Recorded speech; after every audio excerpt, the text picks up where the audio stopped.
இப்ப வந்து உங்களுக்கு என்எம்எம்எஸ்ல மிரர் இமேஜ், அதாவது கண்ணாடி பிம்பம், ஒரு வார்த்தை கொடுத்து அதுக்கு கண்ணாடி பிம்பம் எப்படி இருக்கு அப்படின்னு கேட்பாங்க.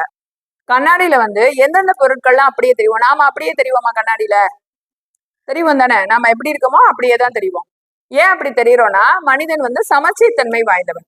அதே மாதிரி எந்தெந்த எழுத்துக்கள்லாம் சமச்சீர்தன்மை வாய்ந்ததோ, சமச்சீர்தன்மை அப்படின்னாக்கா ஒரு எழுத்தை ரெண்டா பிரிக்கும் போது அது ஒன்றன் மீது ஒன்று சரியாக பொருந்துனா அதுக்கு சமச்சீர்தன்மை வாய்ந்ததுன்னு அர்த்தம்.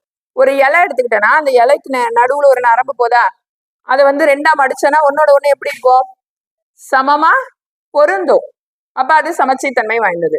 அந்த மாதிரி சமச்சீர்தன்மை வாய்ந்த எழுத்துக்கள் பார்த்தோன்னா ஏக்கு நடுவுல கோடு போட்டாக்கா ஒரே மாதிரி இருக்குமா? இது. அதுக்கப்புறம் பார்த்தோன்னா BCDEFG, ஹெச்சுக்கு நடுவுல கோடு போட்டா அப்படியே இருக்குமா? ஐ வரும். அதுக்கப்புறம் பார்த்தா எம் வரும், ஓ வரும், டி வரும், யூ, வி, டபிள்யூ, எக்ஸ். இது எல்லாமே என்னது? சமச்சீர்தன்மை வாய்ந்தது. அப்ப இது எல்லாமே கண்ணாடியில பார்த்தாலும் எப்படிதான் தெரியும்? மாறாம தெரியும்.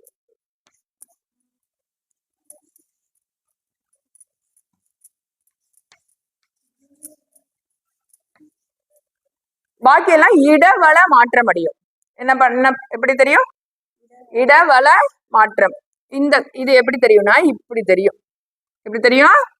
இது இப்படி தெரியும், இது இப்படி தெரியும், இது இப்படி தெரியும். இது பார்த்தனா இப்படி தெரியும், இது பார்த்தனா இப்படி தெரியும், இது வந்து இந்த பக்கம் தெரியும். இப்ப நான் உனக்கு போட்டு காமிச்சிட்டு என்ன செய்ய போறேன்? இது வந்து எம் வந்து சமச்சீர்தன்மை வாய்ந்தது, அதனால அப்படியே தான் தெரியும். இதுல வந்து இந்த கோடு வந்து மாறி தெரியும்.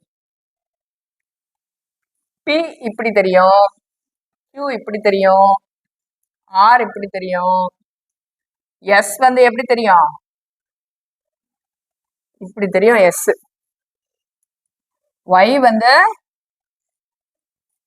இப்படி தெரியும். இசட்டுக்கு வந்து என்னது? கோடு மாறி தெரியும். புரியுதா எப்படி எப்படி வரும்னா? இப்ப நான் ஒரு வார்த்தை கொடுத்தாக்கா அந்த வார்த்தையை வந்து நீ கண்ணாடி இமேஜ்ல எழுதி காமிக்கிறியா எனக்கு?